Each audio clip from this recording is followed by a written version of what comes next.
Justin Bieber por quê? Pra quê? Você quer o quê? Você tem que aprender a escutar Beyoncé, Beyoncé, a escutar Beyoncé.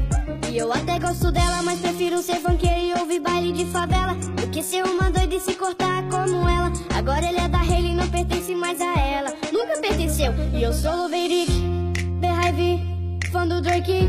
E eu sou assim, dependo de mim. Isso não vai ter fim. Minha irmã é boba, ela é beli, copia até a roupa. Não gosta da Celina porque diz que ela é trouxa, trouxa.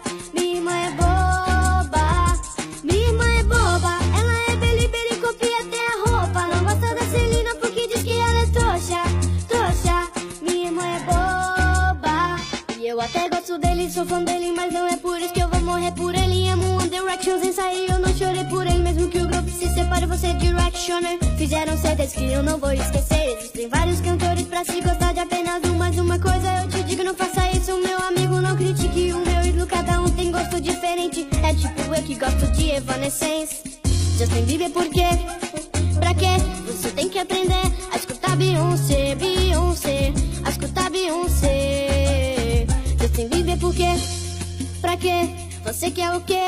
Você tem que aprender a escutar Beyoncé, Beyoncé, a escutar Beyoncé.